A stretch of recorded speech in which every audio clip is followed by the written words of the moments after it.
हाय। So previous lecture में हमने ये तो सीख लिया कि वेब होस्टिंग प्लान कैसे परचेज करते हैं। अब हमारे वेब होस्टिंग प्लान के साथ में हमें एक फ्री वाला डोमेन नेम भी मिला था। उस डोमेन नेम को कैसे क्लेम करते हैं और उस डोमेन पर कैसे वर्डप्रेस इंस्टॉल करते हैं वो हम इस लेक्चर में डिटेल में समझेंगे। तो सबसे पहली चीज आपको अपने होस्टिंगर अकाउंट में लॉग इन करना है। सिंपली टाइप कीजिए hostinger.in।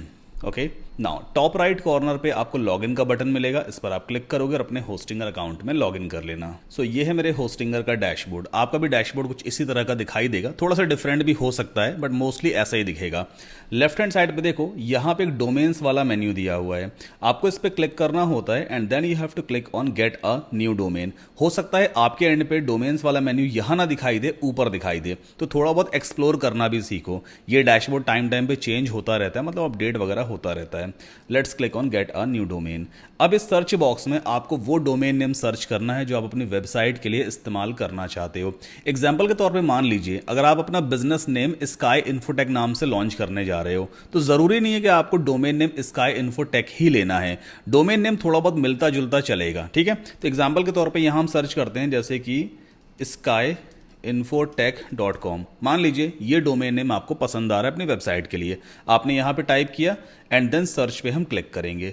अगर इस डोमेन नेम को किसी और ने नहीं ले रखा होगा तो फिर हम ले सकते हैं, लेकिन यहां पर आप देखो क्या लिख के आ रहा है, skyinfotech.com इज ऑलरेडी टेकन। मतलब किसी और ने एग्जैक्ट ये वाला डोमेन नेम पहले ही खरीद लिया है अपनी वेबसाइट के लिए, तो फिर हम नहीं ले सकते। हमें थोड़ा डिफरेंट डोमेन नेम लेना होगा, स्पेलिंग थोड़ी बहुत चेंज हो सकती है। अच्छा, डोमेन नेम के ना कुछ रूल्स भी होते हैं। रूल्स ये है कि डोमेन नेम के बीच में कहीं पर भी स्पेस नहीं आएगा, स्पेस कहीं पर भी नहीं आता है। दूसरा रूल ये है, स्पेशल सिंबल की अगर हम बात करें तो हाइफन आ सकता है, जो माइनस वाला सिंबल है ना वो बीच में आ सकता है, बट स्पेस कुछ भी नहीं आएगा। ये जो .com लास्ट में दिया हुआ है इसे हम एक्सटेंशन कहते हैं। जैसे यहां पे .com है, .net है, .io है, ये सारे एक्सटेंशन कहलाते हैं। जो .com होता है ना ये टॉप लेवल डोमेन कहलाता है, यानी TLD, मतलब सबसे बेस्ट कहलाता है। अगर आप अपनी वेबसाइट बनाने जा रहे हो तो कोशिश करो कि आपको .com डोमेन मिल जाए। अगर स्काई इन्फोटेक नहीं मिला है तो इससे मिलता जुलता कोई और डोमेन नेम वगैरह सर्च करो, डेफिनेटली आपको मिल ही जाएगा। खैर, अब इस पूरे कोर्स में अभी राइट नाउ मैं यहां पे एक डोमेन नेम यूज करने वाला हूं, sk-digital-hub.com। देखते हैं ये वाला डोमेन नेम अवेलेबल है या नहीं।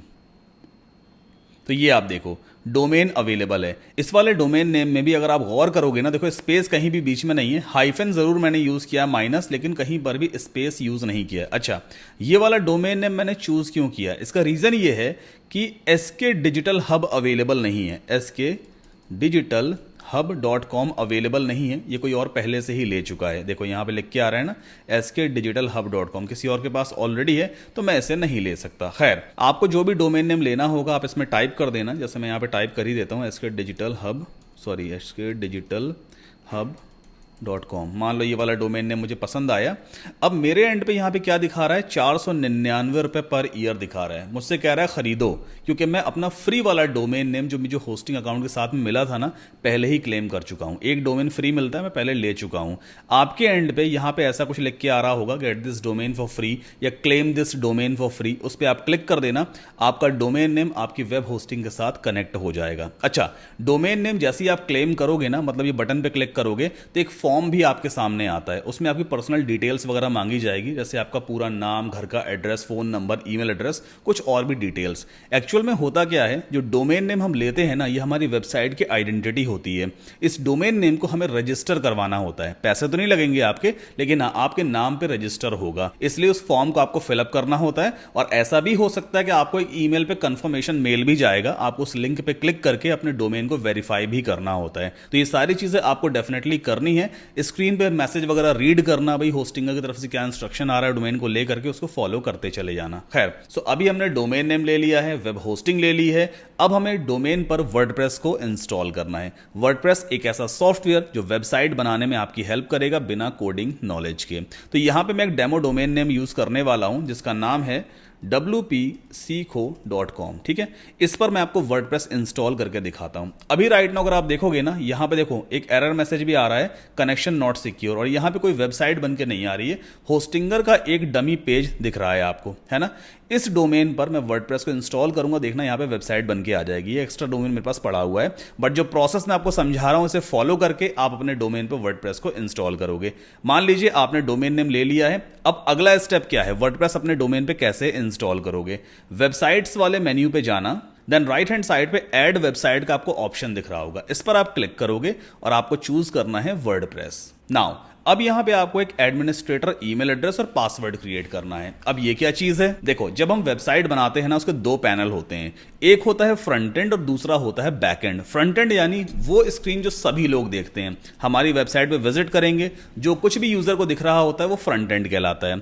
दूसरा होता है बैक एंड। बैक एंड का मतलब एडमिन पैनल, जहां पे लॉगिन करके आप वेबसाइट में चेंजेस करते हो, पेजेस वगैरह क्रिएट करते हो, मतलब कुछ भी आप कर सकते हो वेबसाइट में। उसके लिए आपको एडमिन लॉगिन डिटेल की जरूरत पड़ती है। वो एडमिन लॉगिन डिटेल हम यहां पे क्रिएट करते हैं। तो करेक्ट ईमेल एड्रेस यहां पुट कर देना, एक पासवर्ड यहां पे क्रिएट कर लेना, और ध्यान देना है नीचे जितने भी कंडीशंस आ रही है, जैसे पासवर्ड के अंदर एक नंबर आपका डेफिनेटली होना ही चाहिए, एटलीस्ट कम से कम एक लोअर केस लेटर होना चाहिए, मतलब स्मॉल लेटर होना चाहिए। जो पासवर्ड की लेंथ है वो 8 से 50 कैरेक्टर्स तक की होनी चाहिए, इससे ज्यादा इससे कम नहीं होनी चाहिए। एटलीस्ट एक सिंबल आपका जरूर आना चाहिए, अपर केस लेटर एक होना चाहिए, और लैटिन लेटर वगैरह आप यूज करोगे, ठीक। देन नेक्स्ट पे क्लिक करते हैं। अब ये पूछ रहा है आपसे किस टाइप की वेबसाइट बनाना चाहते हो। होस्टिंगर में कस्टमाइज्ड इंटरफेस आपके सामने है, उसी के हिसाब से आपको कई सारे प्लगइन्स पहले से मिल जाते हैं। जैसे यहाँ पे ऑनलाइन स्टोर का ऑप्शन आ रहा है, ब्लॉग बनाना चाहते हो क्या पोर्टफोलियो वेबसाइट बनानी है, बिजनेस या सर्विसेज वेबसाइट बनानी है, या फिर एफिलिएट मार्केटिंग वेबसाइट बनानी है। इनमें से फिलहाल कोई भी ऑप्शन हम चूज नहीं करेंगे, क्योंकि मैं आपको डिटेल में स्टार्टिंग से सारी चीजें समझा रहा हूं, सब कुछ हम स्टार्टिंग सीखने वाले हैं। तो आपको क्रिएट ब्लैंक साइट पे क्लिक करना होता है। अब यहां पे आप अपना डोमेन नेम एंटर करते हो। वैसे तो जो आपने डोमेन नेम ले रखा है ना वो इस तरह से यहां पे दिखाई देगा। जैसे मेरे पास मेरे अकाउंट में एक डोमेन पड़ा हुआ है diwalidreams.com के नाम से, तो यहां पे दिख रहा है ये ना। आपका डोमेन नेम भी ऐसे ही दिख रहा होगा। अगर नहीं दिख रहा है तो फिर आप मैनुअली यहां पे टाइप कर देना। जैसे मैं यहां पे टाइप करता हूं wpsikho.com, ठीक। अब देखो यहां पे क्या लिख के आ रहा है, wpsikho.com registered at another provider. कोई बात नहीं है, ये वाला डोमेन नेम मैंने यहां पे टाइप कर दिया है और दिख रहा है। इसको मैं सेलेक्ट करूंगा, इसके बाद नेक्स्ट पे क्लिक करेंगे और वर्डप्रेस इंस्टॉल होना शुरू हो चुका है। हमें कुछ देर वेट करना होगा, ये सॉफ्टवेयर हमारे डोमेन नेम पर इंस्टॉल हो जाएगा। अभी हमने अपनी वेबसाइट चेक की थी तो यहां पे देखो एरर पेज आ रहा है, मतलब होस्टिंगर का डिफॉल्ट पेज है, कनेक्शन पे सिक्योर नहीं आ रहा है। बट जैसे ही वर्डप्रेस इंस्टॉल हो चुका होगा उसके बाद जब हम इस पेज को रिफ्रेश करेंगे ना तो एक बेसिक सी वेबसाइट बन करके आ जाएगी। यकीन मानिए बहुत मजा आएगा आपको वर्डप्रेस में, और अच्छी तरह से इस कोर्स को देखिए, सीखिए, समझिए, प्रैक्टिस कीजिए। बहुत बहुत मजा आने वाला है। आप अपनी खुद की वेबसाइट खुद से बना लोगे और आपको बिलीव नहीं होगा कि आपने वेबसाइट खुद से बनाई है। बहुत अच्छी वेबसाइट बनाएंगे, थोड़ा सा वेट करते हैं। ऑलराइट, सो वर्डप्रेस सक्सेसफुली इंस्टॉल हो चुका है। अगर आपको ये वाला पेज दिख रहा है इसका मतलब वर्डप्रेस इंस्टॉल हो गया। यहां पे मेरा डोमेन नेम दिख रहा है wpsikho.com, है ना, और ये सारे डिटेल्स वाला पेज है। इसको हम बाद में एक्सप्लोर करेंगे क्या क्या ऑप्शंस हैं यहां पे। फिलहाल एक काम करते हैं, वर्डप्रेस हमने इंस्टॉल किया है ना, अब इस पेज को एक बार रिफ्रेश करके देख लेते हैं। ये देखो एक बेसिक सी वेबसाइट बन करके आ गई, है ना।